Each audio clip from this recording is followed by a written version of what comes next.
Good evening and welcome to the April 2nd, 2025 Board of Douglas County Commissioners 5:30 business meeting. Paper copies of the agenda are available for those here in person, and a full packet is available on our website.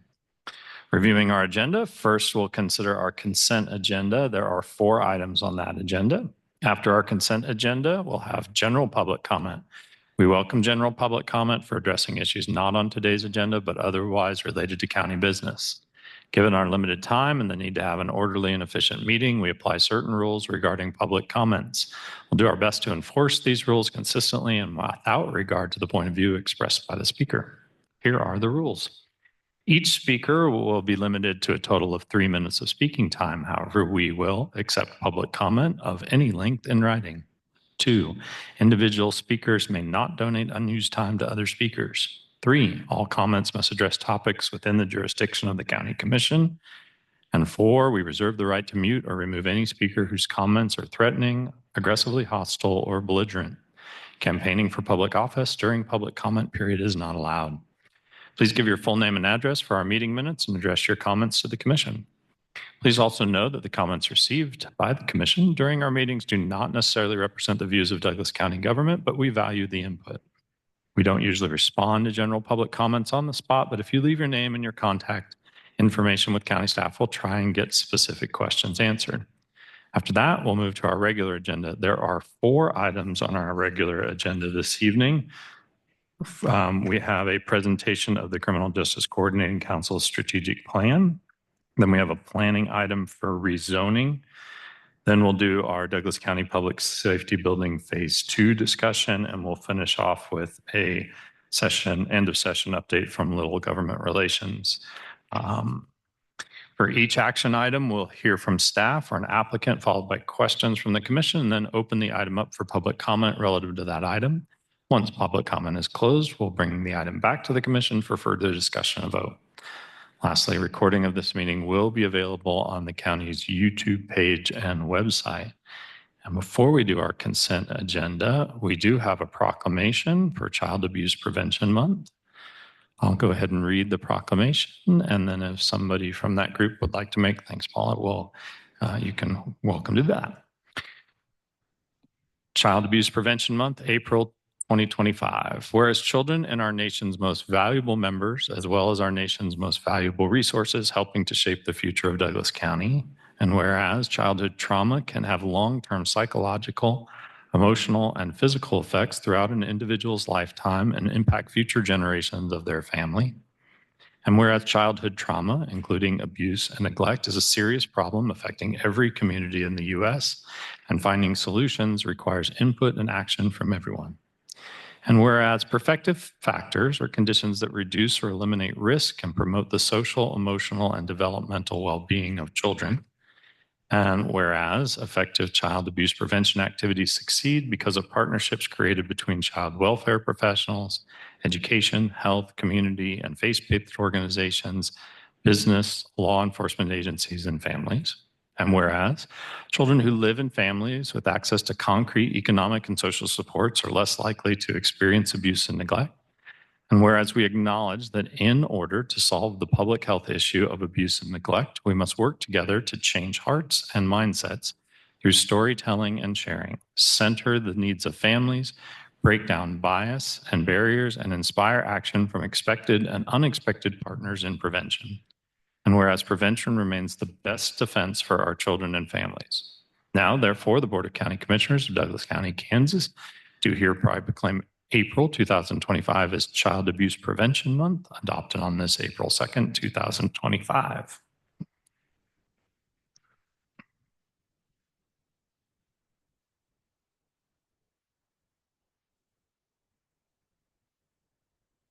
Sure you press the button so the light turns green and speak closely into that microphone. Yep. There you go. Good evening. My name is Paula Martin, 1514 Stratford Road. I am a co-founder and current board Paula, chair. get close to that microphone or no one's going to hear your great words. I am a co-founder and current board chair of the Children's Advocacy Center of Douglas County. And joining me tonight are some board members who I would like to stand for introductions. Mark Gonzalez, Our treasurer is Executive Vice President of Great American Bank. Mark Bueller is a partner with CEK Insurance and a former county commissioner. Kylie Luckett is the Director of Mental Health for USD 497. I don't think Rita is here. Rita Fulton Mays was going to join us, a lieutenant with the Sheriff's Department. And Pam Weegan, who is the Director of Criminal Justice Services. So as you can see, we have a very good board. Thank you for adding us to your agenda tonight. In this month, we recognize the importance of working together to raise awareness of and to prevent child abuse. And that's the mission of the CAC. So how do we do this? When law enforcement or child protective services receive a report of abuse, the CAC is in place to provide support and services to the family. The child is brought to the CAC, a safe, child-friendly environment, as opposed to the law enforcement center, as had been done before we had a CAC. And we have a forensic interviewer who is trained to know the right questions to ask in a way that does not re-traumatize the child, and the child only needs to be interviewed one time. During this time, the family meets with our advocate to determine the services the family needs and to assist them in obtaining these services by removing financial barriers to obtaining therapy and transportation for medical exams. I think a little known fact is Lawrence Memorial Hospital only provides sexual abuse exams to children 13 and under. So most of the kids have to go into Kansas City to Children's Mercy, and we make sure that that transportation is there for them. We also have a multidisciplinary team that includes medical professionals, law enforcement, the DA's office, mental health professionals, DCF, and victim advocates.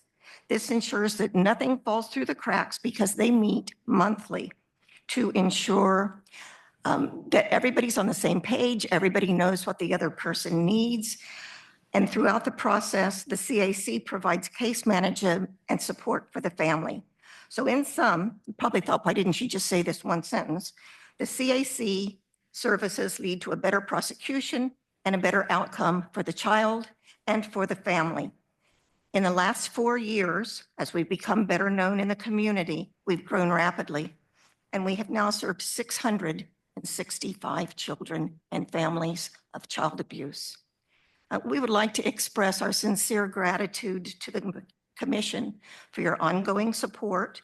Your financial support greatly contributes to our ability to provide all of our services free of charge. And I would also like to thank for your initial support, and Commissioner Kelly was here during those times, that we received as we were starting our CAC, the financial support we received and the support we received in finding office space so we could start providing our services. Thank you very much. And if I may approach, I don't know if this is okay. Come on up. Yeah, we've got a proclamation for you. It's a courthouse, but we don't approach. Thank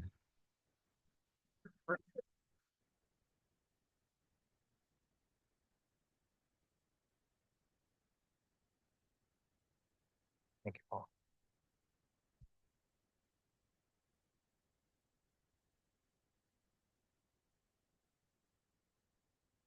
All right. Thank you all for being here for that. We'll move on to our consent agenda. Commissioners, is there any item that you'd like to have pulled for from the consent agenda for further discussion? Item 2.3, I almost had my clarification out of the way, but then I ran out of time. Okay. So we'll pull 2.3. Any others, Commissioners? Anyone from the public here like to remove an item from the consent agenda for further discussion? Anyone online, Sarah? No. All right, take a motion for the consent agenda. It's Commissioner Reed, I move to approve consent agenda 2.1, 2.2, and 2.4. Second. Moved and seconded. Any further discussion? All those in favor say aye. Aye. Opposed? Passes 5-0. Commissioner Dorsey, item 2.3. Do you have specific questions or? Yeah, well, I was talking to Sean, and I don't know if Mr. Voigt is online or not, but, oh, is he there? We added Sean to the, Chad to the panel. Okay. So you want to ask your Oh, question? yeah. I thought I was waiting for his face to show okay. up. Okay.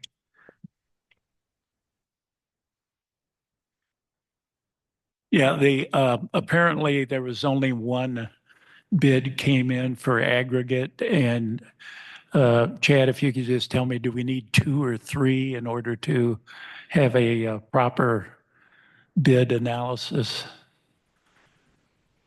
Oh, there he is. No, we don't need more than one bid, but in this case, in the memo, I kind of outlined what happened. We received informal price lists from 2 vendors. One of the vendors was the one who submitted a bid. In both cases, the price lists were lower costs than the bid. And I think the issue there is they don't want to commit long-term to a full year for pricing. And there's a lot going on right now locally with construction between the stuff that's going on over at Panasonic and the stuff that's going on with the traffic way. And we're actually seeing a lot of contractors that are too busy to bid. So I think the same is true for rock and materials. They don't want to commit that long term for those prices. So I think what we're saying is that it's better to take a current price list and just work with that for now than to accept a bid that we would immediately be paying too high for. That makes sense to me. Okay. And Thanks. if we get into the year and we have a large amount that we want to purchase, like say we're going to do a couple miles of rock road and, get a large amount, we could put that out for bid. So, we're not out of the woods on a bid process. If we need it, we can use it. Oh, just out of curiosity, in the past, how often do they change their list prices? I'm not sure. I bet that's not been consistent. It may be that in the past they had one for wintertime and one for construction season. This year, I could see them maybe doing that every couple months. Thanks. Thank you. Chad, this is Commissioner Kelly. Is there a point when you'll say, how do you know when it's like, I think we need to go to bid? Is it just by the volume that you're looking at? Just curious. Well, we've got those unit prices. We've got the bid as a reference. We've got the sheet they provided. If they're still in that ballpark, those are good numbers and we could continue working. If we see prices going up 10 or 20%, then maybe we step back and say, well, okay, what projects do we have? What kind of quantities are we going to be looking at? And should we come back and bid? So we'll assess that as we go. Thank you. Any further questions, commissioners? This is Gene Dorsey. I move we reject bid RFB 2025-0002. Commissioner Dorsey, if you will just hold that for a second. Oh, We need to do public some comment. public Oh, comment. sorry. Is there any public comment on this item? Anyone online? All right, Commissioner Dorsey. Okay, I once again move that we reject the bid received for aggregate RFB 2025-0002. Second. Moved and seconded. Any further discussion? All those in favor say aye. Aye. Opposed? Passes 5-0. We'll move now to general public comment. If you would like to provide general public comment to the commission, we welcome you up to the podium. There is a sign-up sheet today, so if you'd sign up there, we'd appreciate it. Start with here at the courthouse.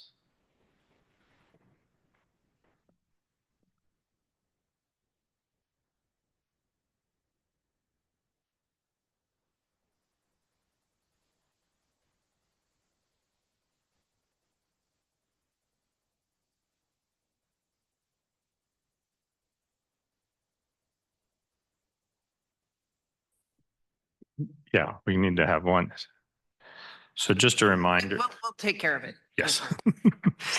Just a reminder, typically when we have things for the commission, they start over there with administration because it has to go in the packet. I understand it's a long walk. We'll take one down.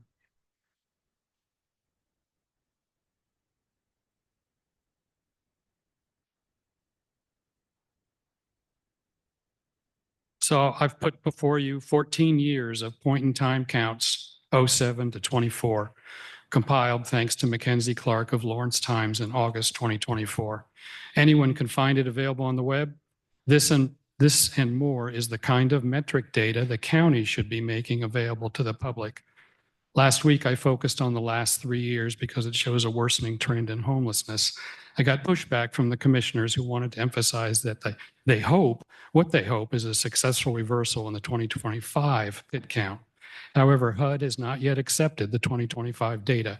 Worse, declaring success because of a decrease in only one part of PIT data is unfair to the remaining homeless. The published 2025 data only count people who were in emergency shelter at the Lawrence Community Shelter or city organized overflow sites. The HUD verified PIT count numbers will include people experiencing homelessness at other facilities. It's not success when you leave people out of the count. It's not comparable and not acceptable. I am not against homeless programs. I am for the county having measurable metrics on the county website showing the status of every significant program funded by taxpayers. Homeless programs are large, significant, and impactful to public safety. They require commission accountability to show the whole picture to the taxpayers. There is an excellent letter to the Lawrence community about homelessness. It is published in the Lawrence Times Community Voice pages, dated September 3rd, 2024, written by independent advocates for the homeless. They ask county accountability questions. They emphasize that the evaluation of these programs cannot be done on the basis of success alone, meaning the county should report both success and failure. Point-in-time data do not tell the whole story of homelessness. PIT data does not provide sufficient insight regarding solutions. The point-in-time count is a federal government HUD requirement. It has some uses, but it is still only a snapshot from last year. It is an annual count of the homeless. Each year is only meaningful in the context of all the other annual counts. Each PIT count is part of a trend. One PIT count does not make a trend. And even if the 25 PIT count goes down, we won't know if the homelessness is decreasing for several years until the current trend reverses. I admire the people working on the ground, getting to know each member of the homeless population. There are techniques to summarize this personal experience to attain functional zero status, which is an ongoing state where homelessness is continuously rare and brief. Next week, if I have time, I'll return to suggest an approach for alternative metrics. The data needed are already being collected by community partners, but are not reported and not summarized by the Commission. It's April. Your deadline for the Commission metric dashboard is due. Please publish it on the website. Thank you. Other public comment? Anyone online, Sarah? Okay. We'll close public comment and move to our regular business items. We'll start with a presentation of the Criminal Justice Coordinating Council's 2025-27 strategic plan. Welcome, Katie Fitzgerald, our Thank you. Criminal Justice Coordinator.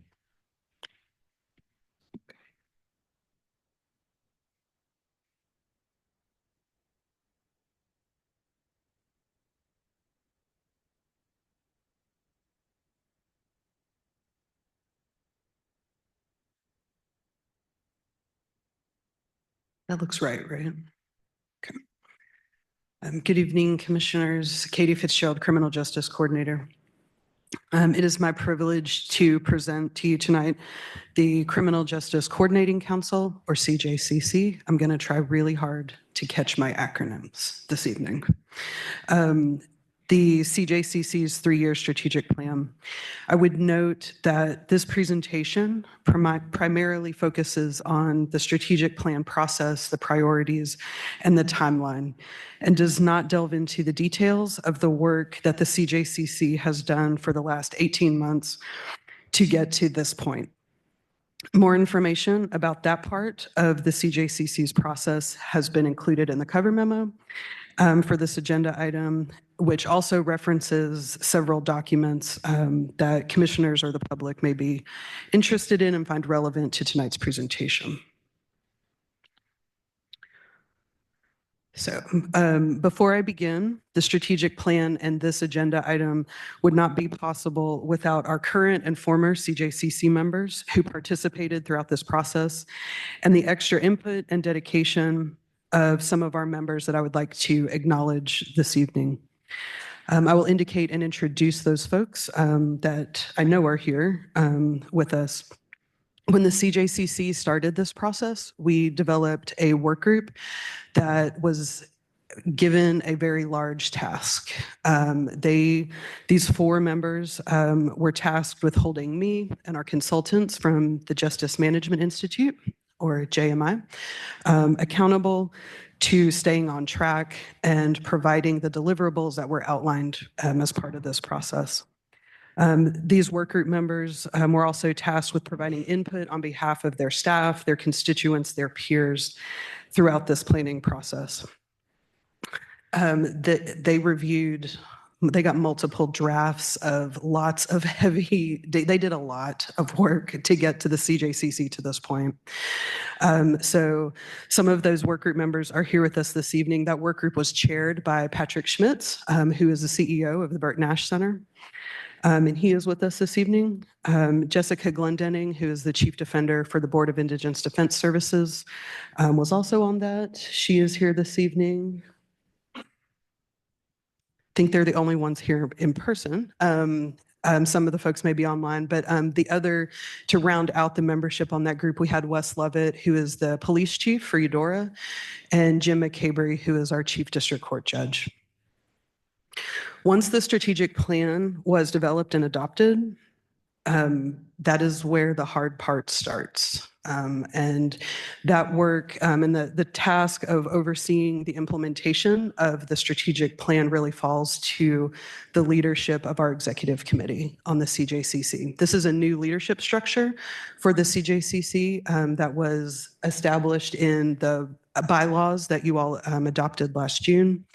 And our executive committee is here this evening. Our chair for 2025 is Jessica Glendenning, our chief defender. Our vice chair is Susan Binkelman, who is our chief court services officer with district court. And our member at large is Brad Finkeldye, who serves on the CJCC as a representative from the City of Lawrence Commission.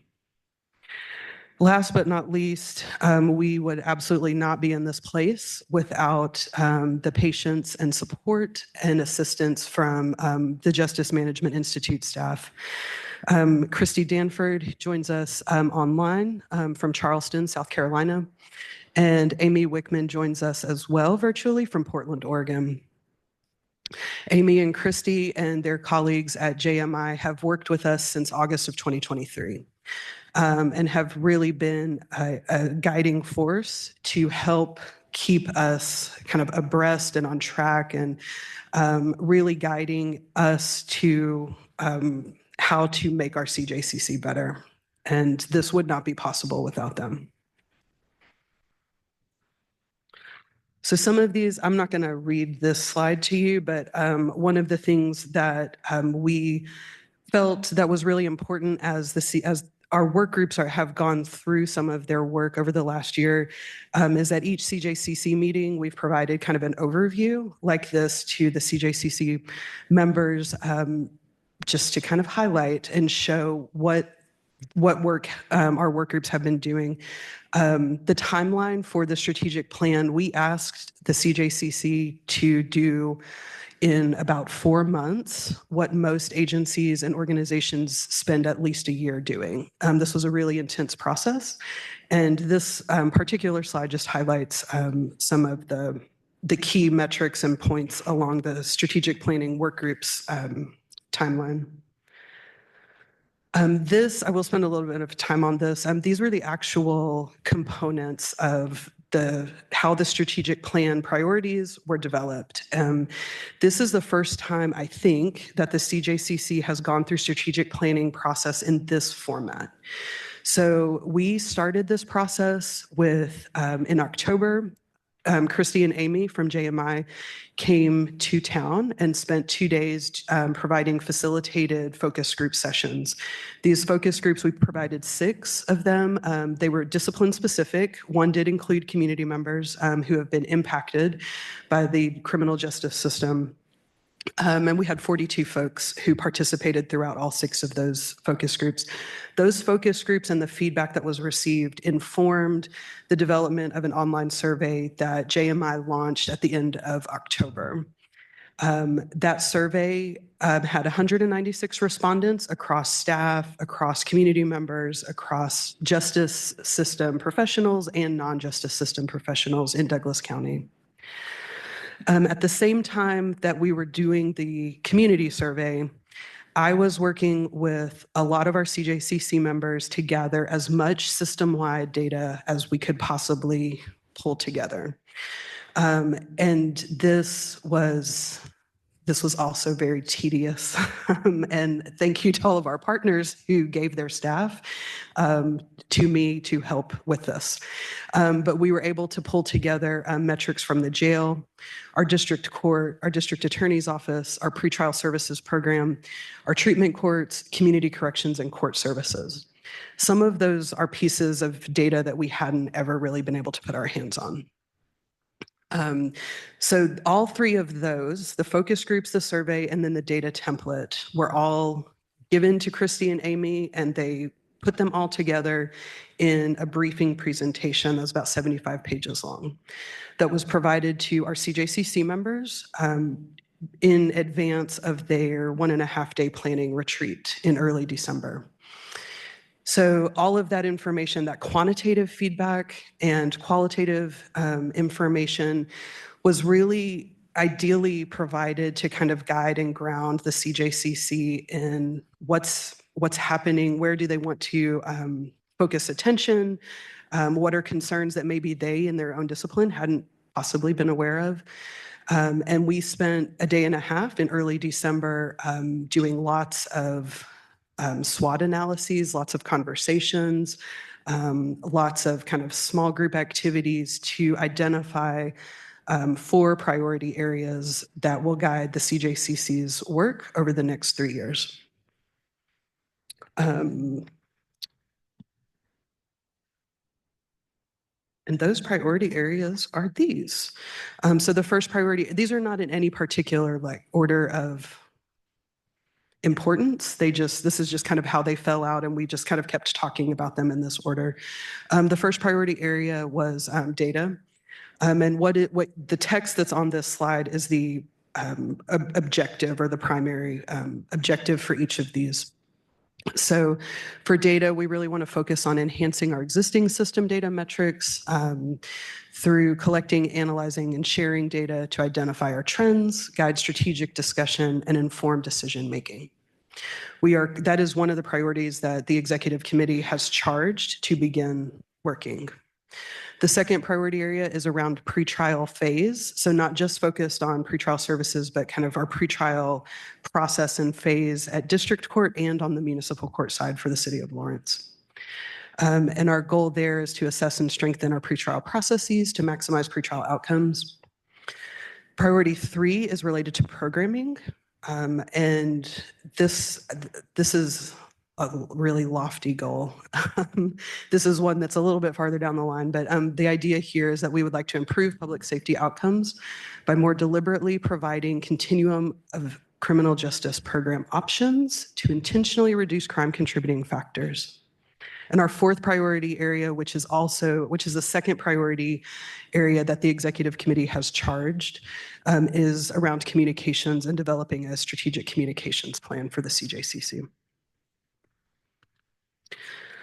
In these next few slides, there's one of these slides for each of the priority areas where JMI helped us develop these kind of a 1-page overview of each of the priority areas and the goals and then the objectives underneath those. On the CJCC website and in the actual strategic plan document, these are laid out much more in depth of timelines, who's part of identified parties, deliverables, all of that. So these were really meant to be kind of a high-level 1-pager overview of these strategies. I'm not going to read these to you, but if you have questions, let me know. So there's one for each of these, and there's potentially some additional goals underneath each of these topics, but we were trying to pull kind of the high level. Oh, there's programming. That's the largest one. And then communications.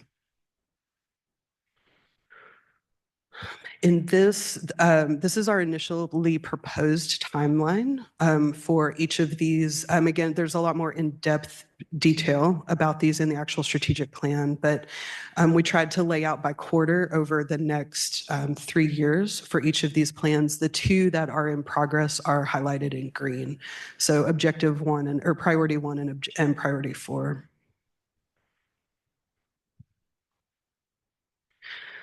So moving forward, our bylaws, do I need to go back to that? No, okay. So moving forward, our new bylaws for the CJCC indicate that the CJCC comes before the commission at least once a year, generally to provide the annual report or to present the annual report, which as of now is laid out to be presented to the commission in June of every year. So at minimum, we would be back before you in June of 2026. That's the first annual report that the CJCC is tasked with providing. We would be open and interested if there are additional updates kind of along the way as we work through some of these objectives, and how y'all would want that. Do we just attach some updates on a regular basis in Sarah's weekly memo to you all?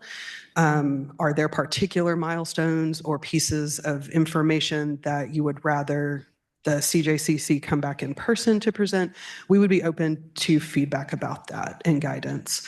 But at a minimum, you can expect that generally every June, the CJCC will be back before you to present their last year's work. I would also say I have the CJCC's website on here. We have done some updates to that. A lot of this work generated from the publication of national standards for criminal justice coordinating councils, which were published in the spring of 2023.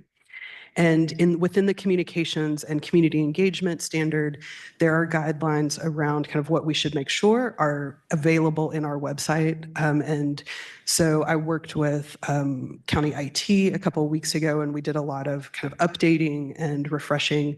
There's a lot of different pieces there about the strategic plan. So our IT staff did a really good job of taking really heavy material and breaking it out into kind of more digestible pieces. There's a section just about the process. There's a section for each priority area.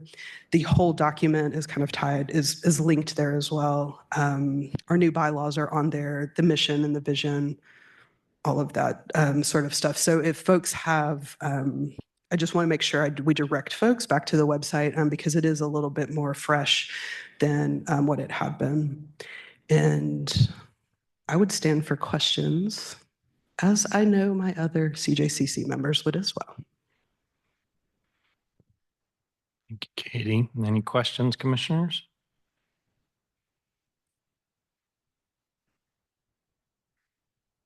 Doesn't sound like there's any. Oh, Commissioner Willie.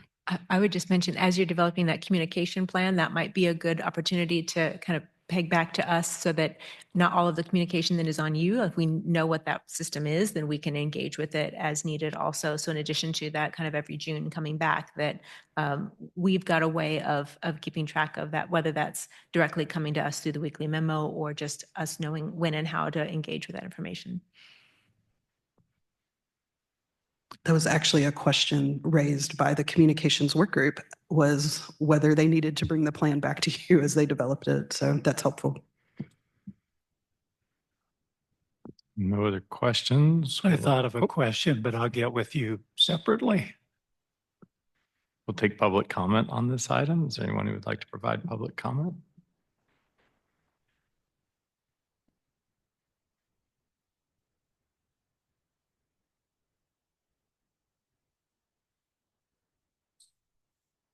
John Ems, Lawrence. I just wanted to say congratulations on your plan. I read it where I came as a taxpayer. I appreciated that you had defined objectives, that you chose performance metrics. that are measurable. It's always tricky to pick those, but I know. And you had data associated with those performance metrics that you could measure and that were related to the metrics and the objectives, and that you had a plan to roll those all back up to actually implement the plan and have some effect on the real world. I've been lobbying for that exactly. So thank you very much for your plan. Any other public comment? Anyone online, Sarah? Okay, this for informational purposes only. We're not voting on that. You did ask about, where's Katie? There you are. Katie, you did ask about frequency of reports, and just something that jumped out to me, it's not really a question, is that we wouldn't hear back from you until June of 2026. That seemed like a long time to me. And so maybe not a full annual report, but just a written report of progress, maybe towards the end of this year, is something that I would ask for, because that seems like a long time between now and then. If we're going to go to an annual report, it doesn't seem like there's enough time for me between now and June to do one, but maybe a little later in the fall, just sort of an interim of where you all are would be helpful to me. This Commissioner Reed, I think that that would be a good idea, considering there won't be an annual report this year. And also to Commissioner Rowley's point, I think that the communications work group, which I'm a part of, and just met for the first time this week, has a goal of fall for having some clear paths to communicate to CJCC. So I think that could be a good reason to come back to this commission and present that more fully, as well as any additional updates we have about the other work groups that are kicking off their work now. Just want to say how much I appreciate the process, and this was a really ambitious schedule to get this strategic plan worked out. And I know a lot of effort from a lot of community people, and very much by Katie that went into this and making this happen. So I'm excited for how we move forward with this, and kind of everyone knowing their role and getting that information back out to the community. So thank you for all your work. And I'll take this opportunity because I don't know that I've said it in a CJCC meeting, so let me say it for my fellow CJCC members who are here, especially those of you on the executive committee now. I really appreciate the dedication to service and stepping up into additional responsibility and time commitments. I really appreciated that part of the strategic planning process, coming to the understanding that a significant shift for our CJCC as it had been formulated and existed to what we are working towards now was to establish that executive committee so that it was not Douglas County staff only who were leading every meeting, both in terms of the logistics as well as the content and whatnot. And so to me, that is a key improvement. And I think that it really gives some more autonomy and ownership to members on CJCC. And that I'm excited to see how that dynamic plays out in terms of the participation and the buy-in, because it is Douglas County staff supporting the executive committee and the CJCC as a whole, rather than being perceived as at the helm. Commissioner, we did have someone raise their hand for public comment online that had submitted written public comment after the deadline. So I don't know if you want to open up public comment again. I'm fine opening up public comment again unless any other commissioner. Yeah. Okay. Ellen, you are you're unmuted and you can provide public comment. Okay, so this is not regarding what I emailed you about. I just had a question about availability to the public of the data sets as you develop them as a part of the strategic plan, and how I can kind of keep tabs on the data sets you develop. So it was just a question about the strategic plan. Thank you, Alan.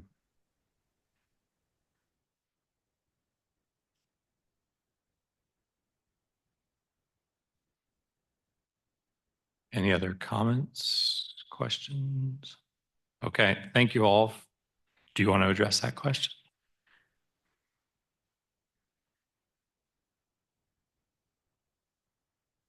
So I appreciate that comment and that question. And that's part of, as we've talked about, how do we do this better? That's a core question. And our communications work group actually, I think, talked a lot about this in their meeting this week. So I don't have the answer right now, but part of, as we form that data committee, which we anticipate to be a longer serving, they're going to be together for a while working on kind of data. And it's not just how do we pull data maybe from Spillman to look at something for the sheriff, or how do we look at something within the court. But part of what that strategy includes is developing data sharing agreements, like what, and really finding agreement as a CJCC about what are those things, what do we want our data to look at, how do we provide that, how do we analyze that and push that back out. So that's one of their first tasks around that. And developing at minimum quarterly reports is kind of our goal of system measures. So not just kind of one particular decision point, but being able to look at across the system from an initial law enforcement contact all the way through probation or supervision or case resolution or however that turns out. So that is, our members, I think, are very keenly aware that we need to be attentive to addressing how do we make more data available to the public in a way that makes sense to them, that tells the public really what's happening in the criminal justice system in Douglas County. And so that is a goal that I hope you all will be able to, and the community will be able to kind of reap from that work, from that committee. But that's that's not the first time we have heard that, and that's a question that's really driving a lot of the work that the CJCC will be working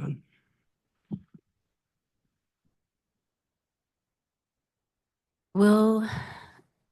So you mentioned data sharing agreements. Are you also looking at data use agreements?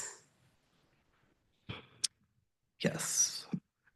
We need to think about what I don't anticipate happening is a bunch of raw data sets kind of floating back and forth across agencies. But as we develop and define in words what measures we're looking at, and then also the formulas and the fields and where do we pull this measure from this report and pulling that together, I anticipate part of the result of that also being data dictionaries, which I think will be helpful for a lot of folks too. So I would add that to a comment back to Ellen's question.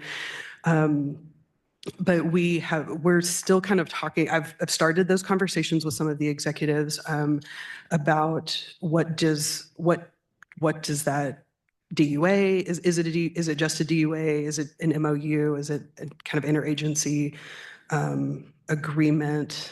To what extent does that need to cover? And so that's a very important component for a lot of our executives, understandably. And so that's also one of the tasks, I think, under that data committee's objectives. Okay, thank you. And is it possibly an MOU that includes a DUA or a DSA, right? It might be one big document that's all kind of lumped together. Okay. Yes. Okay, thank you. Thanks, Katie. And you should be proud of the data that's currently on the website, right? It's not like we're not providing any data at this point. That's true. Yes. We are looking to kind of go deeper. And this is the point where the CJCC and as a community, you all have done a lot. There's been a lot of work done in this space over the last 9 years, if I can do my math correctly. And this is the time where I said this in a meeting with the sheriff a couple of weeks ago, we're digging into the muscle, and we are going to just go deeper, and this is where the work gets a little bit tougher, but we have a lot to be proud of as a community and as a CJCC. So I don't want to lose sight of that, so I appreciate you bringing that up, Commissioner. And I guess I have one more question then. Along those lines, are you looking at creating a social longitudinal record?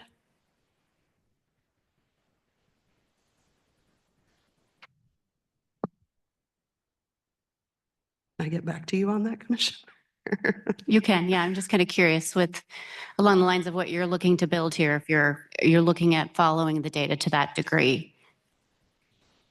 With like a closed loop referral, with, Ideally, Okay. I think part of our challenge is going to be really getting a good sense of what we have. I think one of the benefits for our CJCC is our executives and our members are not necessarily starting from the ground zero of buy-in about the importance of data, the importance of making sure that we're analyzing and looking at, are we doing the best with what we have?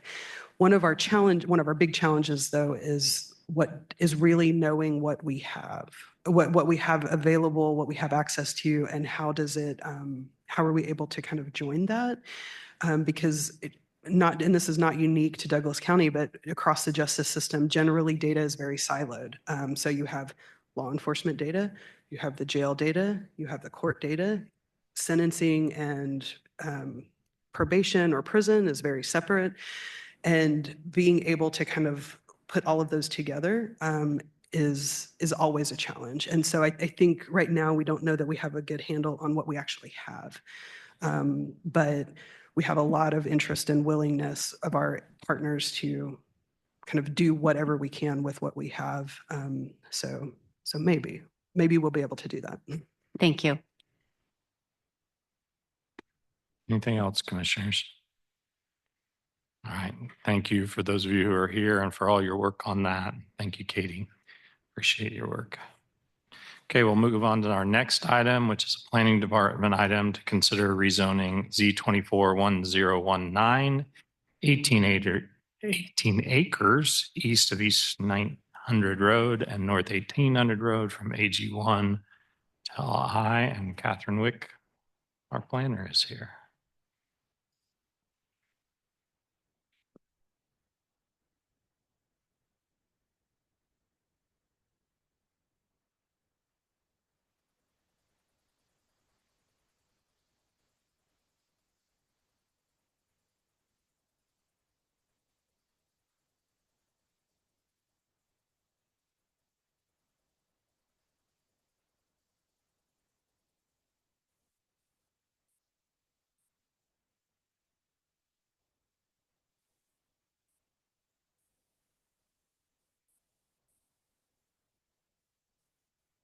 Okay, good evening, Commissioners. I'm Catherine Week. I'm one of the planners, one of the county city planners in the planning office.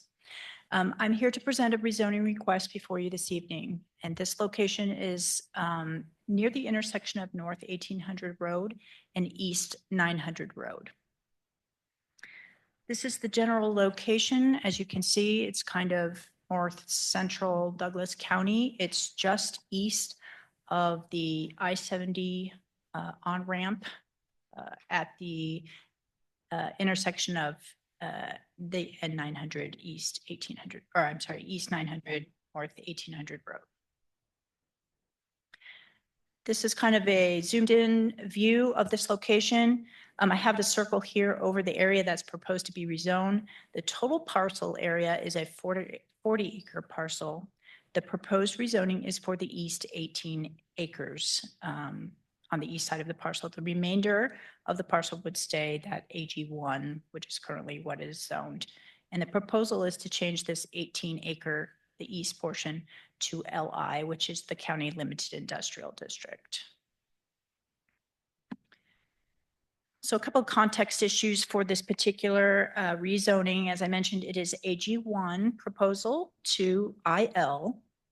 This property is located in Tier 3 of the urban growth area for the city of Lawrence. It's at the Farmers Turnpike, and it's in the Farmers Turnpike and K10 area plan area, which we'll look at here in a minute in a slide.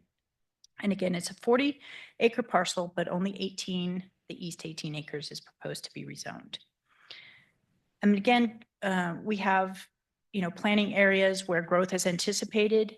Tier 3 is not an anticipated immediate growth area. It's a growth area that is at the indeterminate future of when it could be developed. And typically those tiers are indicated by when infrastructure is anticipated to be out to these tiers. So we start with Tier 1 in City of Lawrence, Tier 2, which be perhaps immediate development, and then tier 3 is in the indeterminate future. So that is where this particular context area is located. Surrounding zoning in the area, as you can see, this AG1 is the blue area. So primarily north and further north, which is not shown on this slide, is still that blue AG1 area. And then it's surrounding it, it is AG2, which is the transitional ag. Typically that contains rural residences. It still may be used for agricultural purposes, but there are usually residences on the properties. And here this map is looking at the land use in the developed area, or in the current area as it is developed. And again, this will show you that green swath of primarily ag-related uses as it is designated here. And then the yellow, again, is that rural residential use. So this is the key points again for this. And just to reiterate, this is tier 3. So we're not anticipating immediate growth in the future.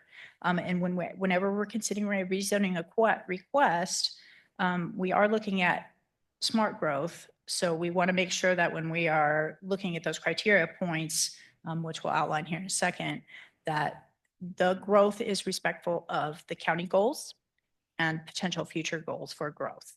So that those are the things we're kind of looking at key points in this particular ask. The property currently takes access from that North 1800 road. It would still take access from that. It's sandwiched between a state highway and a federal highway. I-70 is on the south, North 1800 road is to the north of it. So it still would take access from that, although the access for the development is proposed to be an additional entrance point on the east of the property. This is the concept layout that was submitted with a rezoning application. All rezoning applications have to have a concept layout submitted with them, and this kind of gives you a general idea of where they are proposing to put. This is a lawn and landscape business that's proposing this rezoning. And the reason for the request is that they are currently operating under a current CUP under the previous zoning and code regulations. And that was under the umbrella of truck storage, and they're in a more rural location. They are looking to find a piece of property that they could potentially operate their business by right, instead of having to go through a CUP process, which has for these type of business, typical a renewal period of certain number of years, and then an expiration period for set number of years. Typically, we do those at 5 and 10 for renewal and then expiration. So they may potentially have to reapply again. And their current location, which is not specific to lawn and landscape, that CUP, does not permit things that they need for their business, like an office. It's a much more limited umbrella for that CUP. So they're looking for this rezoning request to provide a property where they can operate their business by right. Under the revised zoning and code regulations, landscaping and lawn care business came out as a separate use in and of itself. And so that use is not permitted in the AG1 district by right or by CUP. So their only avenue is to find a parcel that either permits it by right, and there are only several zoning districts that do that. It would be the LI district, which is the limited industrial, the GI district, which is general industrial, the business district, which is the business district, and then 2 specialty districts that do not broadly encompass all of Douglas County, the Village District and the Big Springs districts, which have specific requirements that would not fit unless you're in those specific locations for those type of zoning designations. So they really only have 3 options to find a suitable property that would permit this use. We always put this slide up to remind viewers and everyone what the review criteria is for a county rezoning item. There are 9 review criteria and then an additional staff recommendation. Staff also makes their recommendation based on the 9 criteria for review. I'm not going to go through each one individually here. They are outlined in the staff report, but just to kind of hit on what the highlight of those are, it's zoning of nearby property, character of the area, suitability for how it is restricted now, length of time that it's remained vacant, Extent to which the removal of any restrictions would detrimentally affect nearby properties, gain to the public versus hardship to the landowner if this were denied, conformance with comprehensive plan and other adopted plans. And just want to again mention that this is in an area plan. So it has had some planning work in this area. This is the Farmers Turnpike K10 area plan area.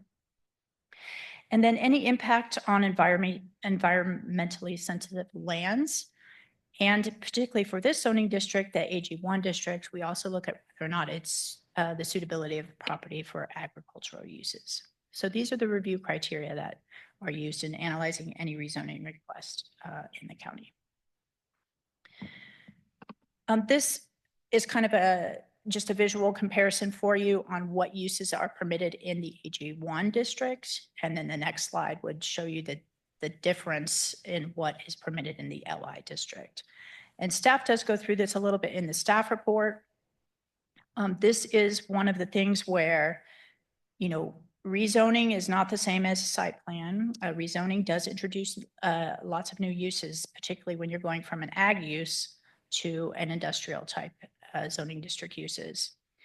Some of the uses are probably similar in character to what is happening there now, which is primarily agriculture or low impact uses.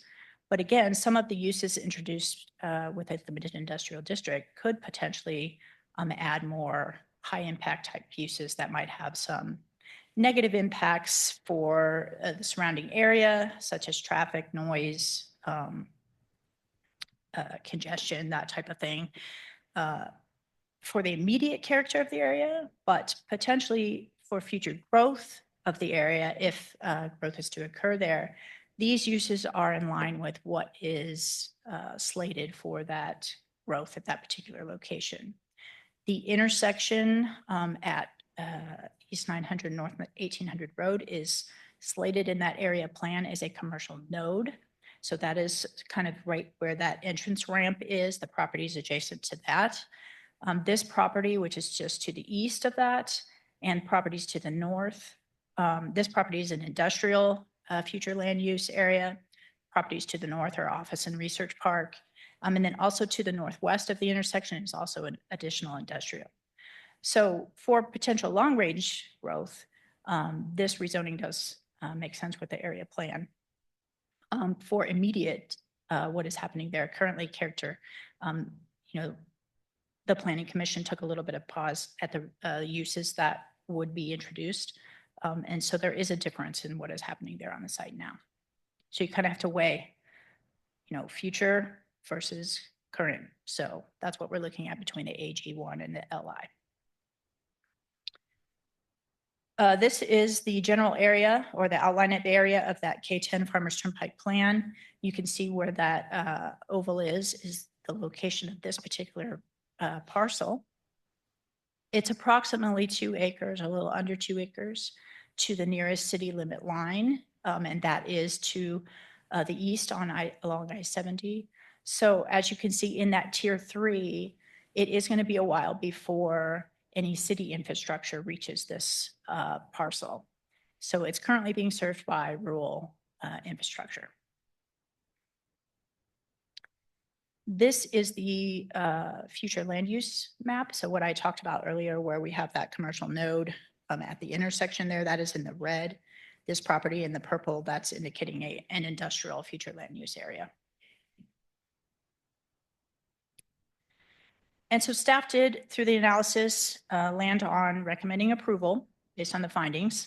And the Planning Commission, which also had some discussions on some of the points, voted 7-3 to recommend approval at the February, or to make a recommendation for approval to you all at their February 24th, 2025 Planning Commission meeting. And I went ahead and added this slide just to kind of highlight some of the things that the planning commissioners brought up as far as discussion points, concerns, or context issues. And those are kind of outlined here. They talked quite a bit about, the CUP eligibility versus rezoning and the impacts of those things, the types of uses that would be introduced with the limited industrial zoning district.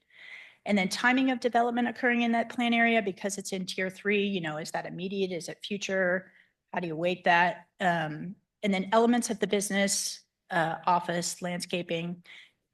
They did not indicate that there would be any retail at the last meeting, but potentially, you know, that type of business could have retail in the future.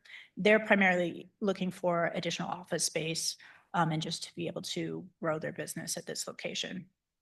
And then there was also some discussion between the list of uses between the different zoning districts. So those are kind of the big picture highlight items that the county commission, or I'm sorry, the planning commission brought up, just as a refresher.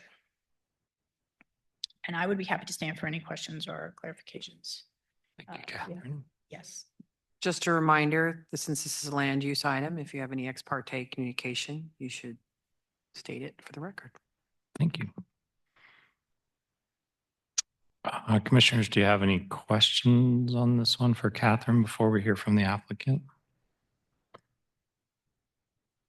Not sure who I should ask my questions to.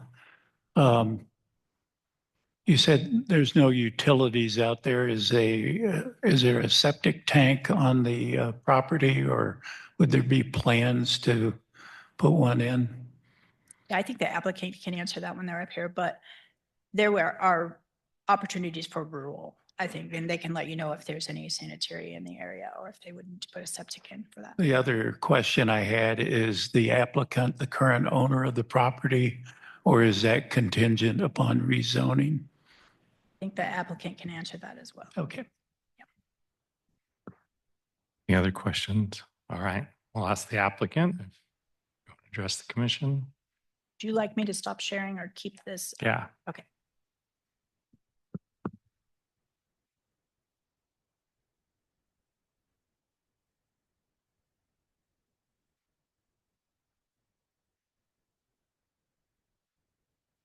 Hit the button. Good evening, Commissioners. I'm David Hamby with BG Consultants. I'm representing the applicant, and the applicant's also here to answer questions as well. So I'll let him follow up with that as soon as I'm done here. So as we appreciate staff's time on this, we've worked with a lot of staff on this to get this to this point. Holt Camp Holdings is the applicant. Castle Rock is the owner. And so the property hasn't changed hands yet. That would be contingent upon the successful rezoning request.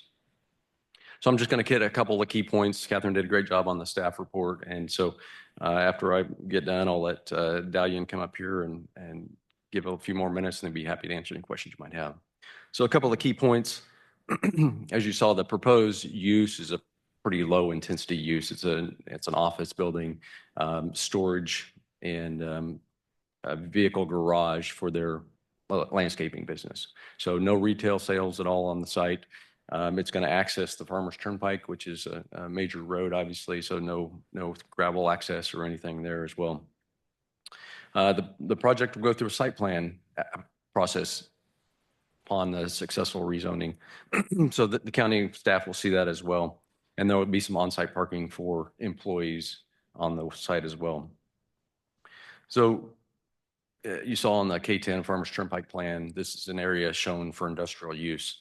That whole swath south of Farmers Turnpike between I-70 and Farmers Turnpike is zoned as, or planned for industrial use. Again, this is a step, but I will say that I don't expect that this will bring in a whole bunch of industrial use in the area, partially because there are no utilities really other than a rural water district line. So it will have a connection to that rural water district line, and then have some sort of septic system or lateral field that will be coordinated with the Douglas County Environmental Health Services. So that will take care of the use. Obviously, you can't have a large use there without the city utilities that would come to support larger uses.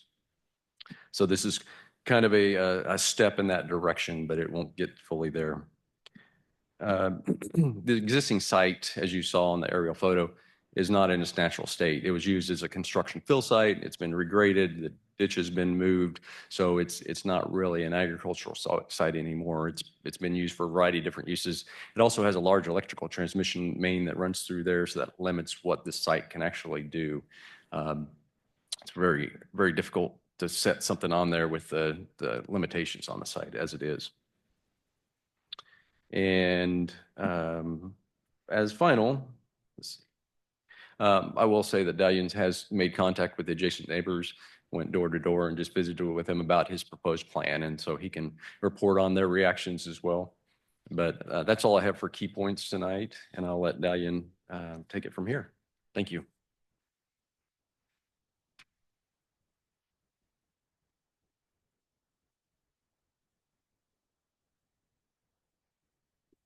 Good evening. My name is Dallian Holtkamp. I'm the owner of Holtkamp Holdings, which is our LLC, and Performance Lawn Services, which is the landscape company that we would be doing all this for. The professionals did a much better job of laying out that than I probably will. But we talked at the Planning Commission. We have looked for a facility for a couple of years, and everyone was kind of in agreement how difficult it is to find a location. We have an abundance of, properties in Lawrence and in Douglas County. Very few things that accommodate a landscape company. And that's why you haven't seen many new developments or buildings built by landscape companies, if you think about it, over the last 15 years. So I did meet with all the adjacent landowners. Everybody was tentatively on board. It was positive. I know I can't technically speak for them. But once they know it's a local company that's been here for 20 years, a local guy, I think they felt a lot better about that.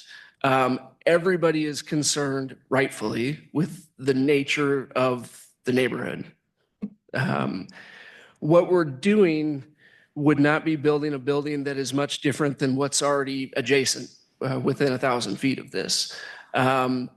It is a little different as far as it would have an office and that sort of thing, but we're still talking about a metal building very similar to others that are in the area. So I think this can be done correctly, and where it certainly doesn't devalue or cause an issue for the adjoining neighbors. And I think having a good relationship with them, I've tried to be forthcoming in everything and keep people in the loop. I think this can be do well for everyone involved. And I'm happy to answer questions as they arise. Okay. Thank you. Thank you. Questions, commissioners? Okay, there's no questions. We'll open it up for public comment. Is there any public comment on this item? Anyone online, Sarah? Okay, we'll close public comment. Commissioners, if you have any further questions, you certainly can ask them.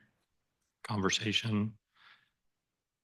I'll start by, we've had well, maybe not that long. We've had some conversations about, where landscaping companies could go in the unincorporated area. And quite honestly, this seems the best to me that I've seen. It's on 1800 Road, which is a heavily trafficked road. It has quick access to the highway. There is large industrial to the east and to the west of this site. So to me, when I look down that list of uses, there are a few there that might give me a little bit of heartburn, but for the most part, I don't see anything on there that I think would dramatically change the neighborhood there, or actually be welcomed to create more of a light industrial area along 1800 Road. So my first glance at this is it's a good use and sort of kicks off some of the long-term planning that Catherine discussed. Commissioner, I'd tag on that. And I'm drawing from a piece of information I got from the Planning Commission meeting, so I'll just look for a head nod. But I believe the current location under the CUP is on East 950 Road and north of there about a mile and a half. Is that correct? Okay, I'm seeing information there, which of course is gravel road. And it's one that I had heard from constituents about conditions, not this winter, but last winter when we had so much freeze thaw. So I love the move from putting this kind of a land use on a gravel road, township road, to a paved county highway. That's something we've really looked for and needed. It's one of the reasons that these kinds of businesses have been tricky in the rural areas, that we have so few places like this that can accommodate that kind of traffic without kind of being an extra burden on townships or neighbors. So the location fits. It checks all those boxes for something we're looking for. And of course, we have not left a lot of places within the ag district for these businesses, specifically for that reason, is we needed that discussion to come forward about if it's suitable for this, is it suitable for light industrial? When I look at that 18-acre parcel with the stream corridor and the utility easement, weighing that against the list of things that could happen within light industrial, that really limits the impact of what could go there or how large that could be. So I think this looks like an excellent fit. As Commissioner Reed, I agree. I think it's a positive solution to the issue at hand. And I would just add on to fellow commissioners' comments about the potential and planning commissioners' discussion, as I heard it, around the potential for those additional uses being allowable. I think, to me, the mitigating piece of that is expressly because they're only asking to rezone the 18 acres that they need, and allow the other 22 acres, which is more than half of the piece of property itself, to still be used for agricultural use if there's a desire to use it, and until if and when it's annexed and further developed. So I don't really think it creates a slippery slope. I think it's a well mitigated and very limited use. It's for a company that, as I heard them talk about at Planning Commission, and we've talked about here, also part of the tricky space of CUPs for businesses, in addition to the tricky space that it sometimes presents us with, depending on what the use is that ability to do long-term planning for business growth. And so I can appreciate that needing to find land that where the use is by right is necessary for their business growth. And I don't believe that I can't find any harm or potential risk for sort of unfettered development in that area, given all the circumstances. So I'm supportive. Agree with comments so far. I'm also supportive. I appreciate the fact that you did go door to door to the neighbors in the area, and I realize you can't speak on their behalf, but appreciate the fact that you brought their comments forward. I also appreciate that the use case will also blend into the landscape, and it will be similar. The type of building that is going to be shop-like, even though you will be running a business out of it. And so it will be very similar to the other type of structures that will actually be in the area. So I would assume that the neighbors in the area would be appreciative of that type of business out in that particular area. So I do appreciate that type of a business being operated. So I'm also favorable. I've got good news and bad news. The good news is I support the project. The bad news is the property tax on that piece of property will probably go up.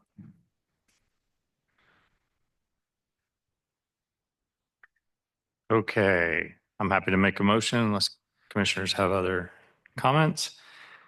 Motion to approve the request to rezone Z 241019, approximately 18 acres located to the east of intersection of East 900 Road and North 1800 Road from AG1 Agricultural District to LI Limited Industrial District based on the findings in the staff report and subject to the conditions listed in the resolution, and adopt resolution 25-15. Second. Moved and seconded. Any further discussion? All those in favor say aye. Aye. Aye. Opposed? Passes 5-0. Thank you. We'll move on to our next agenda item, which is a Douglas County Public Safety Building, Phase 2. Thank you, Commissioners. We've got Jay Zimmershed, our Director of Capital Projects, and his trustee design and construction team here to update you on the project.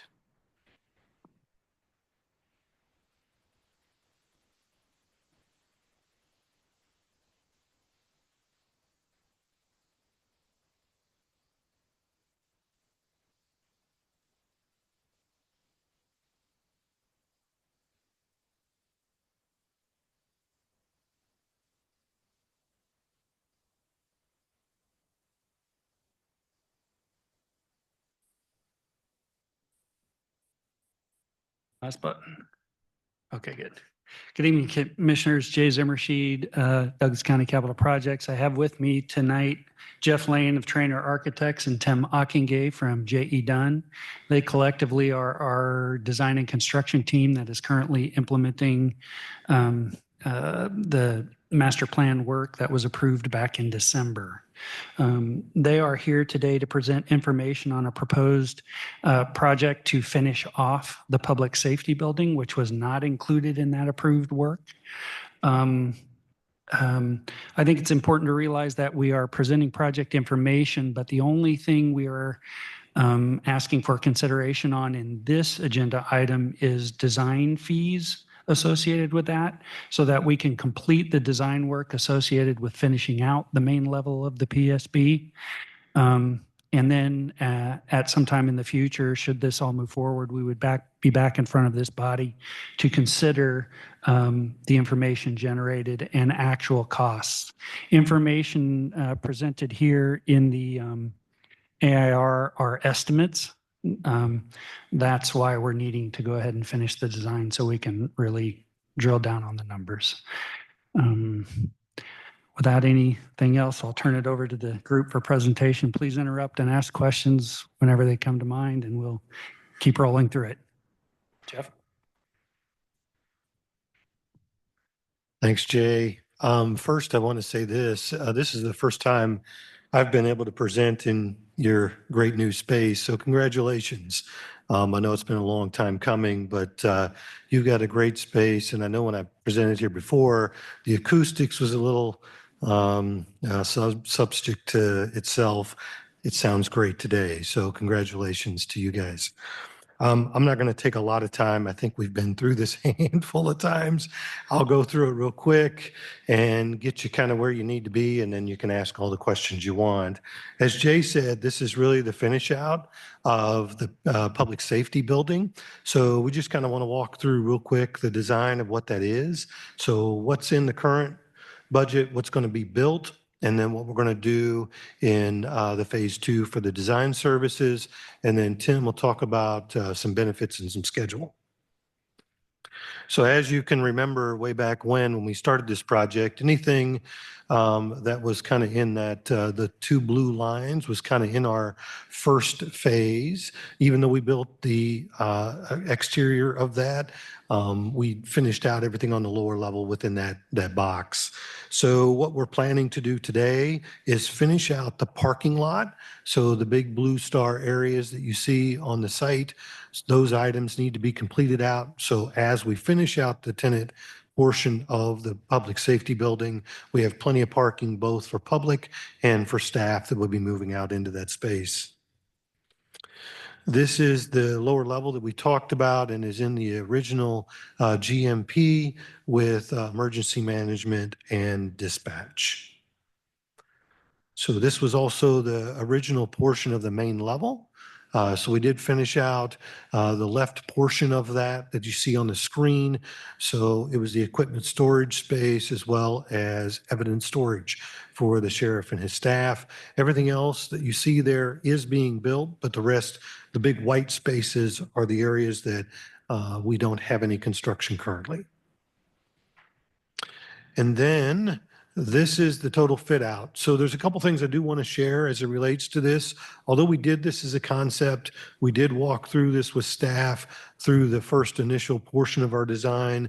We do need to come back and have some conversation with staff and sheriff to make sure first, again, as you know, when it becomes real, everybody wants to have a conversation and make sure we've got all the pieces and parts there. So we will do that. We'll come back to the sheriff and his staff and coordinate a little bit on that end. But as you can see, we get the public entry space, the administration space, and the rest of their staff space for investigations, warrants, and anyone else that's coming out.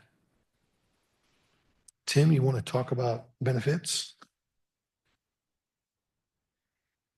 So I wanted to present why do it now versus wait till later. what benefits does the county have by wrapping it into the existing project while we're there? So what's on the screen there are some of the main points that we as a team came up with. Probably the number one is minimizing disruption. In that basement will be the 911 dispatch center. So as you can imagine, a construction project above it is not ideal. Although we knew that originally, and it can be worked through, the ideal situation is anything loud and heavy above it, we get done before they move into that space. So that's probably the primary benefit. Second one is the sheriff will have an amazing new space. I think that goes without saying, and he could probably speak to that. Third is parking, alleviating parking concerns here at the JLEC. That was one of the main concerns when we built our project that we're building right now. And we had always talked about how there's a number of spots that would move out here when the sheriff moves out. So those number of spots would move out at a sooner date. And then the final one is a cost savings of the overall project for the actual TI build out. We estimated it would save about 15% for the various reasons that are listed there that I won't read by doing the project within the existing project versus doing it as a separate project. And then schedule I'll hit on next. And then that is a point in time savings. It would be an additional 4 to 5% for every year that you go on just from typical construction escalation costs. Overall schedule, if you decide to approve tonight, we would go right into design with Jeff and his team, and we would work tandem with them to get it priced, and then come back in late July for a formal approval of what we would call GMP of that project. It would be the guaranteed maximum price that would be allowed for that project. So that approval would occur at a later date. From a construction and sequence standpoint, it will extend the project a few months, 2 to 3 months, but I will say that will be shorter duration than if you built that on its own later. It would be a 5 to 6 month project. So extends it a little, but in general, it still works really well with our overall master plan for moving the JLEC, some of the occupants out from the existing JLEC to that space. I got a question on timing. So as relates to schedule, we've got the move-in May, June 2026 for the emergency folks downstairs. Would all the heavy construction have been done by that upstairs, and you're just basically finishing? Thank you finishing? for asking that. So as this project, it'll be permitted separate, so we'll be able to phase in move-in for that lower portion. The key for us moving in dispatch and emergency services early is so that we can start the renovation. So you spot on, there is about a month or two overlap, but by that point, we're doing things like commissioning and punch list and the paint and carpet, not the loud things that we're worried about. So great question.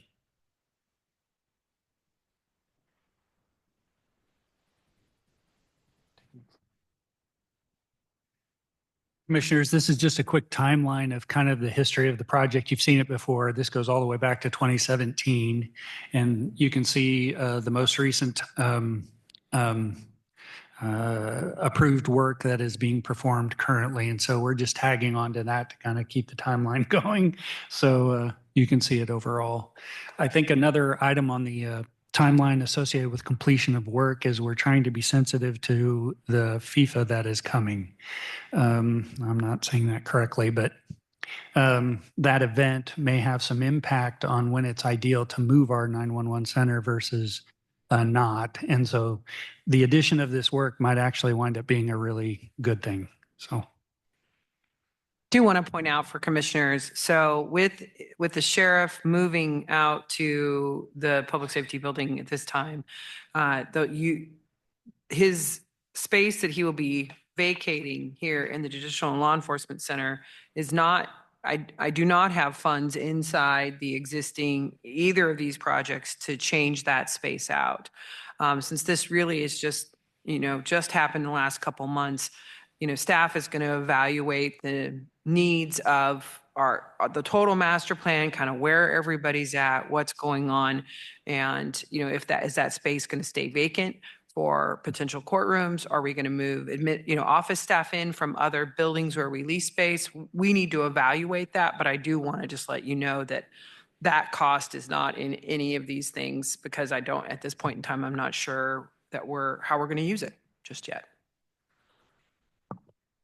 Commissioners, this is a quick look at the, again, estimated budget. We're looking at a rough construction value range of between 2.5 and 2.8 million. Then you'll see in phase one, alternate number 3, and phase one, alternate number 4. Those were parking lot numbers that were taken at the time. We did the GMP back in December. Actually making it worse. Just set it down and don't get quite so close to it. Okay. We're just wanting you to recognize that those are those starred pieces that Jeff was showing you earlier, that if we're moving staff out there, we will need to get parking to support that. And so those numbers are included there. Then the typical FF&E stuff and professional services and contingency, bringing you to the totals that you see, a range of the total at the bottom. Again, we're not asking for approval of these numbers today.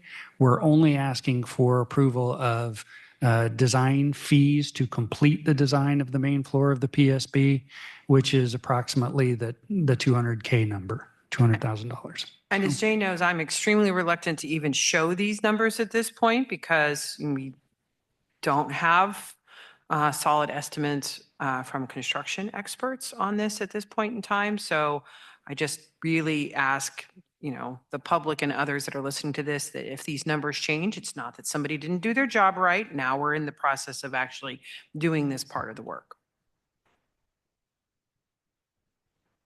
I guess with that, the group will stand for questions. Thank you, Jay. Commissioners, do you have questions? I don't have any. Nope. We'll open it up for public comment. Anyone like to provide public comment on this item? Anyone online, Sarah? All right, bring it back to the commission for further discussion. Any other questions or motions?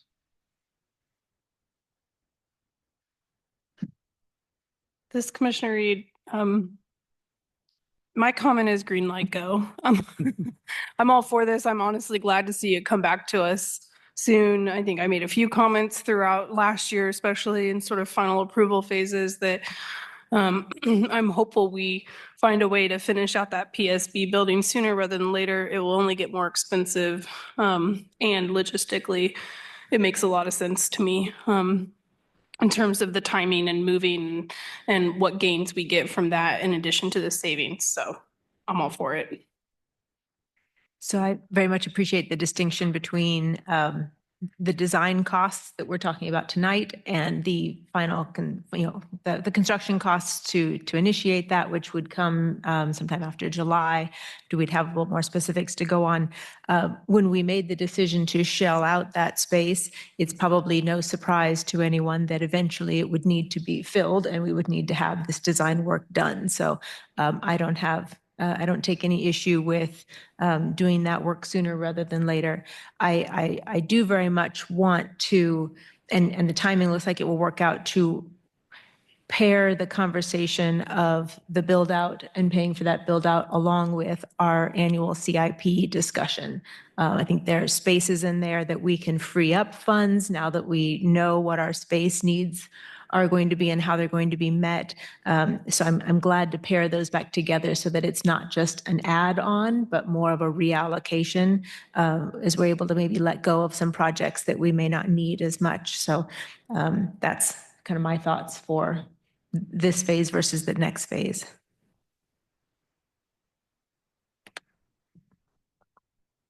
I'm just excited to keep moving on this and get it done. I really appreciate the thoughtfulness about how it's going to impact our staff that are going to be in that building and working at the same time and trying to reduce, having just been today in a building that was under construction while we were meeting.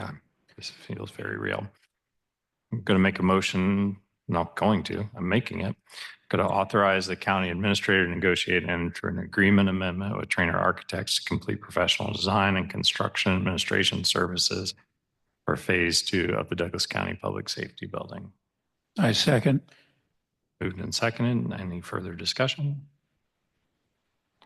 All those in favor say aye. Aye. Aye. Opposed? Passes 5-0. Thank you all. All right, that moves us to the last item on our regular agenda, which is an end of session, and I want to mark the date, April 2nd, end of session update from Little Government Relations. And Mallory was here. We'll give her some time to come up.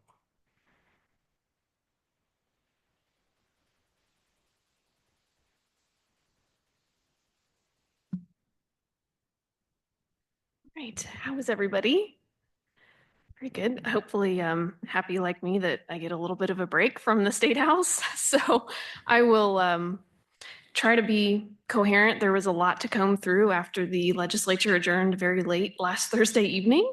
And I'm not quite sure that I've caught up on my sleep yet, but I will give you what you need to know. I did have a PowerPoint. I don't know if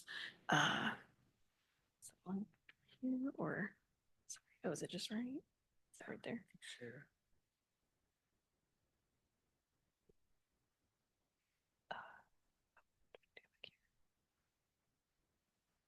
Sorry.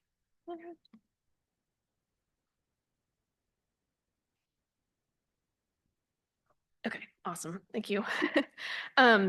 So we have a little bit of a break before the legislature returns April 10th for a very short veto session.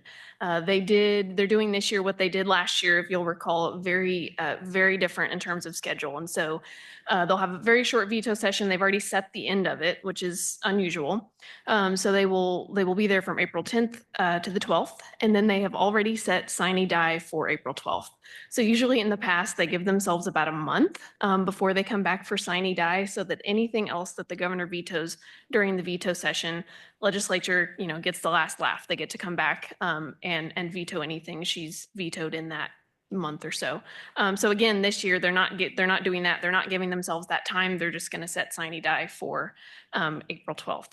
And so last year, if you'll recall, we ended up in a special session type situation because nothing else could be done because they set sine die for the same day as the last day of veto session. So we will be watching to see how things turn out. And I really am hoping for not a special session this year, but we'll see what we get. So last week wrapped up, they passed a budget before they left town, which again is the only thing they are constitutionally required to do. They failed to pass really any large, meaningful property tax relief. I'll talk a little bit more about that later.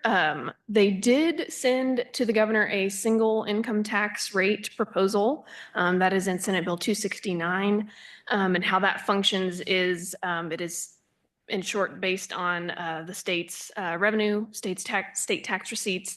And so as those go up, and as long as there's a certain amount in the state's rainy day fund, then we would gradually move to a 4.5% single rate, and then also a corporate and privilege tax rate reductions as well, pending those healthy ending balances.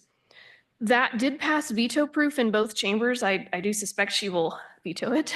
She's always said that she's not a fan of a single rate income tax. So, but I assume the legislature will override that. So we'll see how that plays out. In terms of kind of overall session, we do, I think, I put this on my slide, but then I thought maybe that doesn't really apply.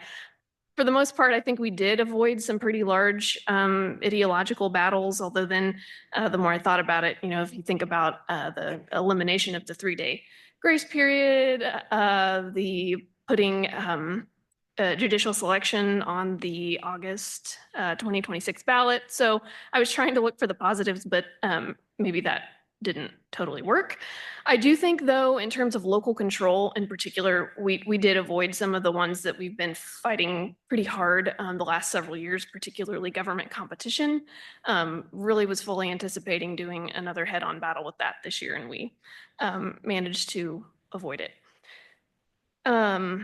Again, when they come back on the 10th, it will be mostly for overriding vetoes. But again, everything is still on the table. I think since they went home without property tax, what they were wanting for property tax relief, I anticipate that we will have tax conference committees, and they may try to put a new package together. So we will be watching for that. So things that are still in play that we are keeping an eye on, some of these are on their way to the governor, some are not, and some really don't have much of a chance, but I hate dropping things off on my list if there's a chance that they can pop back up. One that is now on the governor's desk, this is House Bill 2228. It used to be Senate Bill 242. This is the bill that if you are going to sign on to any class action lawsuit, so if you think about school districts and Jewel, or for example, where this bill came from, it stemmed from a specific issue out in Ford County, an environmental class action suit. This would allow the Attorney General to have any control over local government ability to join these class action suits. Passed the Senate veto proof. It did not pass veto proof in the House. I think they would have to pick up 10 or 11 votes. So I anticipate a veto on this one. The property tax bill, this will be one that I think my head is still a little bit spinning on exactly what this one does. 2125 started out as 2396. And this was the bill that they said, okay, we'll kind of get rid of the R&R process and we'll allow you to raise property taxes up to a certain threshold. And I kind of put what that threshold is in here. But it would have allowed a 10% protest petition to stop any increase. And so people were very, very much opposed to that. And they came back then in conference committee with an alternate proposal that said, well, instead of a protest petition, you can do a special election, but you have to pay for it. I personally think there are issues with the deadlines in terms of when taxing jurisdictions have to certify to the county clerk whether they're going to raise property taxes or not. So still lots of issues with that bill. I think that's part of the reason why it didn't run in either chamber before they adjourned. I also think they didn't run it because I think they knew it probably couldn't pass given how the constitutional amendment failed. 5011, which was the 4% cap on appraisals. This failed on the House floor. It only got 38 votes, which is pretty significant. I'm not sure I've ever seen anything fail that spectacularly on the House floor, especially a constitutional amendment. So they got the message loud and clear on that, I think. 2377, and as I sent this PowerPoint off to Jill, realized that they had amended this actually. So they had talked about making some changes to the countywide retailer sales tax apportionment and changing it to be based on assessed valuations instead of total taxes levied. They decided to kind of scrap that and say, we're going to keep it as it is right now through 2026, but I think they want to come back and look at doing something differently. The affordable housing tax credit, this is still in conference committee. I anticipate they will continue discussing this at the veto session. So initially the bill started out, it would completely abolish the affordable housing tax credit. The way they left things in conference committee, they, instead of doing both the 9% and the 4% tax credit, they would get rid of the 4%, keep the 9%. That cuts the fiscal note down to about $9 million instead of the 25 million, which gave a lot of heartburn for most of the legislature. House Bill 2343, this is one that I really do think is dead, but again, it has passed one chamber, which means it is alive until the very end. This would have established, and again, this is probably an issue that's 3-4 years old, the no impact home-based business bill that really would hamstring local government ability to regulate those no impact home-based businesses, prevents municipalities from requiring any type of permit or license or things like that. So the governor has been busy, and she will be busy until April 10th, combing through, a 300-page budget, figuring out what she wants to line item veto in addition to all of the bills that are on her desk. And so these are ones that have passed both chambers and waiting her response. 2088 is the fast track permitting. This bill started out really broad, covered commercial, industrial, and residential. It is cut down now just to single family residential. You would have to approve those permits within 60 days. They took out problematic language on platting. So it is quite a bit better than what it started out as. I do believe that was veto proof in both chambers. It might have been really close in the House. I'll have to check on that. 2152, this was the public funds bill. I think you had a pretty good primer on that last time. This, of course, started out local governments very, very vehemently opposed to this, would have made sweeping changes to how you can invest public dollars. Kansas Bankers Association, local governments got together and made a huge compromise effort. Ended up passing both chambers, I think almost unanimously. Local governments were on board by the end. And this also sets up the collateral pool that some surrounding states have, Colorado and Nebraska. So I do fully anticipate she will sign that. HB 2099, this was the bill brought by the city of Topeka, allowing periodic inspections of rental properties that have some type of HUD funding in particular. This is included in House Bill 2116 now. Again, as we get toward the end of session, lots of issues are bundled together. This bill does only apply to the city of Topeka, but as I understand it, other municipalities can opt in if they so choose. Fully anticipate she will sign that. 2160, the Municipal Employee Whistleblower Act, providing statutory protections for municipal employees who disclose unlawful or dangerous information. This really, I think, just mimics what's at the state level for state employees. So passed unanimously. Substitute for Senate Bill 29. This is the bill that restricts local health officer or joint boards of county health to be able to prohibit public gatherings if there is infectious or contagious disease. Unfortunately, this passed both chambers with a veto-proof majority. I do suspect she will veto it. So we'll see how that turns out. 126, on the other hand, increases the minimum statutory state financial assistance to local health departments. I believe that's currently at $7,000 now. This does increase it to 12. And there is funding, I believe, at least through this year in the budget for that. Senate Bill 36, this provides matching dollars for conservation districts. It increases the cap to them from 25,000 to 50,000. And so that she actually signed that on Monday. Yeah, I updated that. And then there are several public assistance related bills that I fully anticipate she will veto. Some are veto proof, some are not. Senate Bill 79 was a SNAP related bill preventing folks from using SNAP benefits on candy and soda. That only passed with about 65 votes. So I think if she vetoes that, that will stand. There is another bill, though, that would require legislative approval of any type of Medicaid waivers. And so typically, KDHE just does those, and it's a very nimble process. This would require the legislature approve any and all of those. So I fully anticipate a veto on that. And then again, of course, the budget bill includes crisis center funding. It includes obviously good and bad things that we care about.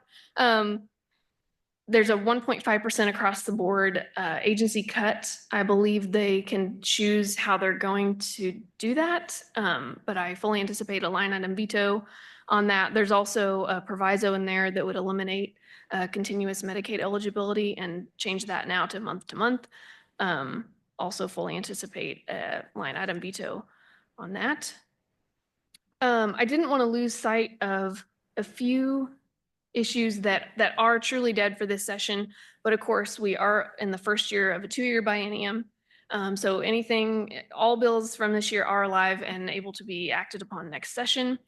Those first 2 bills, I know you're very familiar with them, dealing with immigration. The first one restricting public benefits for undocumented individuals.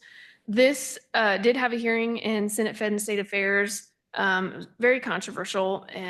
And they did end up ultimately passing the bill out of committee, never took action on it on the Senate floor. So it is effectively dead for this session. 178 was the bill that I think was scheduled 2 or 3 times for a hearing and got canceled every single time, requiring local law enforcement cooperation with ICE.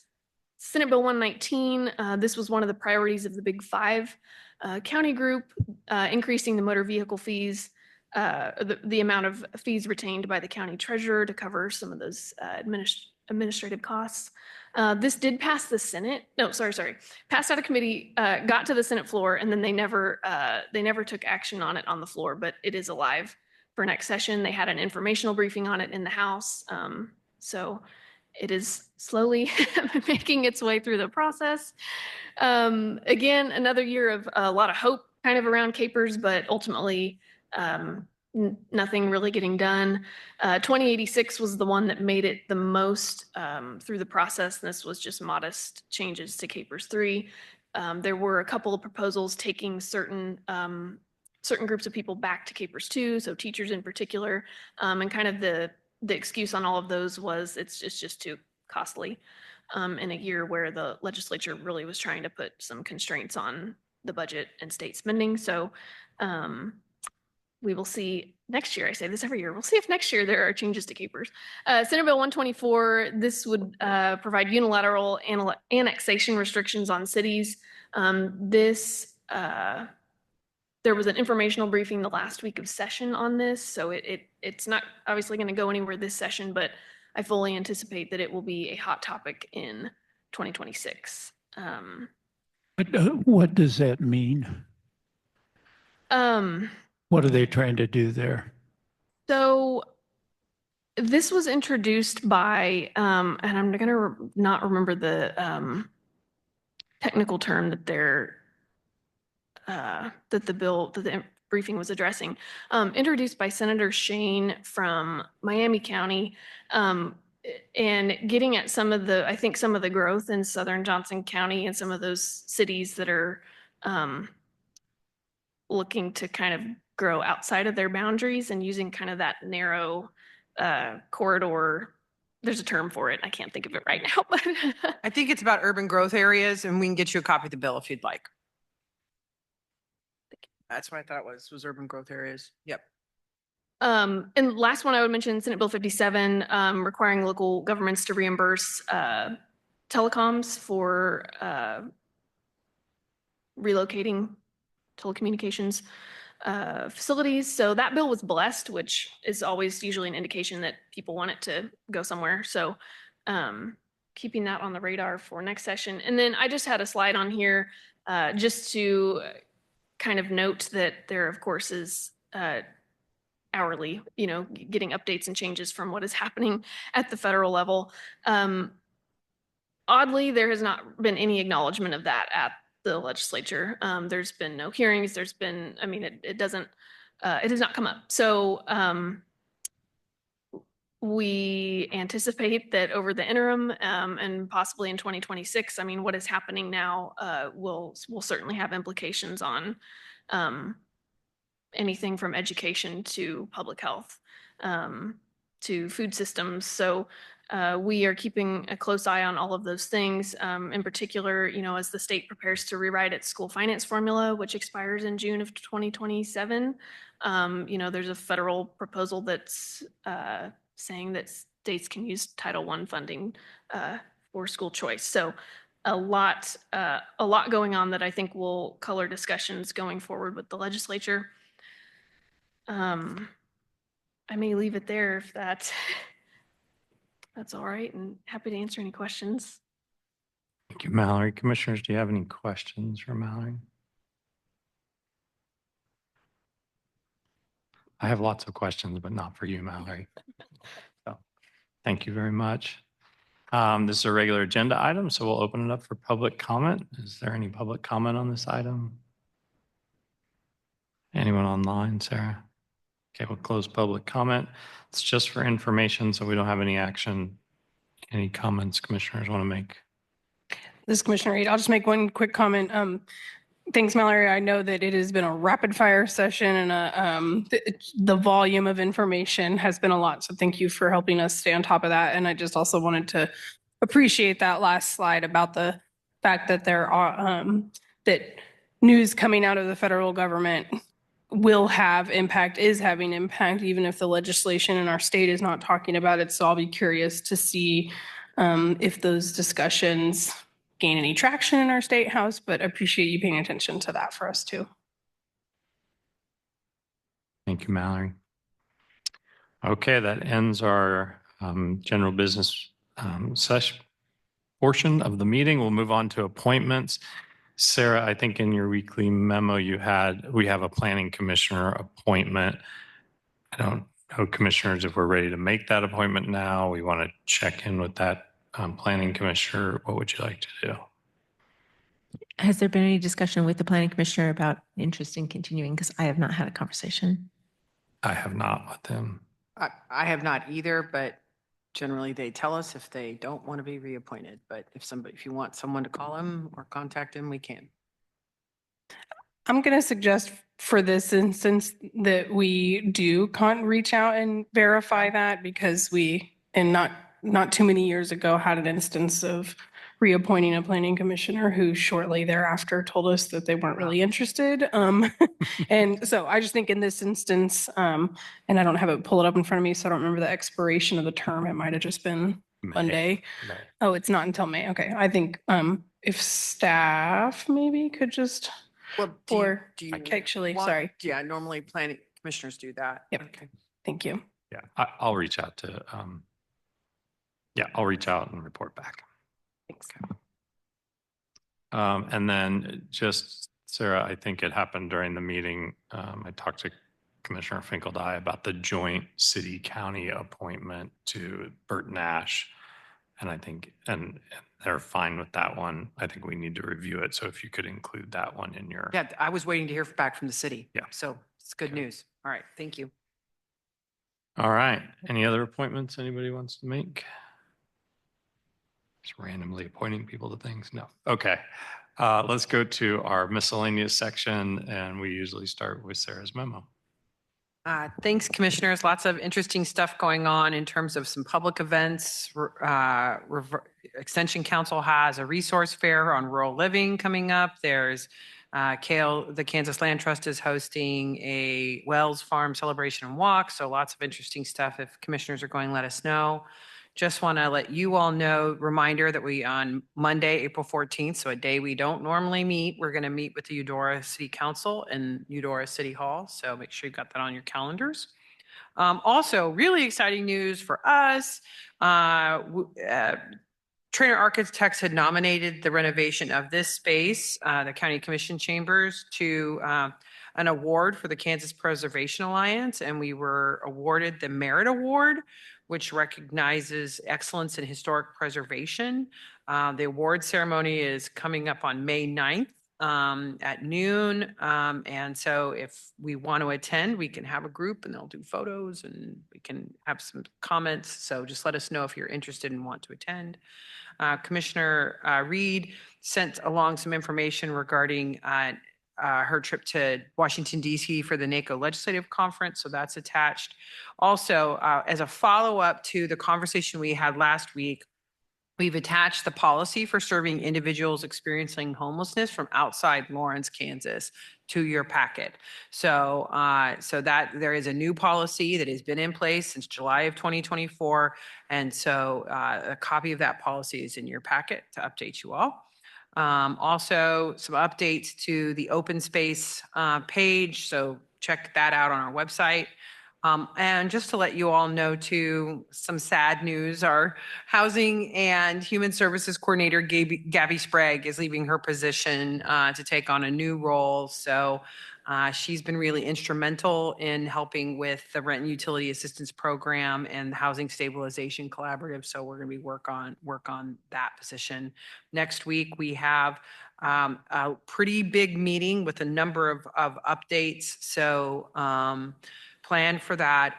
In addition to the bond sale on the authorizing the bond sale, we're going to have updates from LDCFM. We're going to have an update from ECC on the mobile response team, and some other, I think there's some land use items as well. So plan ahead for that. And that's all I have, commissioners.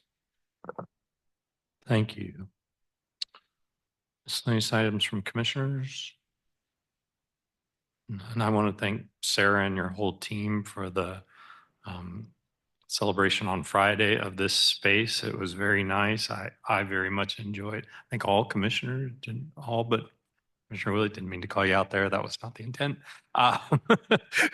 But it was a good turnout. It really was. And I really enjoyed looking at some of the historical documents. And I noticed on, maybe it was Facebook, some social media that I'm attached, the slideshow has been updated on there. So I think Just a great job by your entire team on that. It was really a great event. Anything else, commissioners? All right, with that, we're adjourned.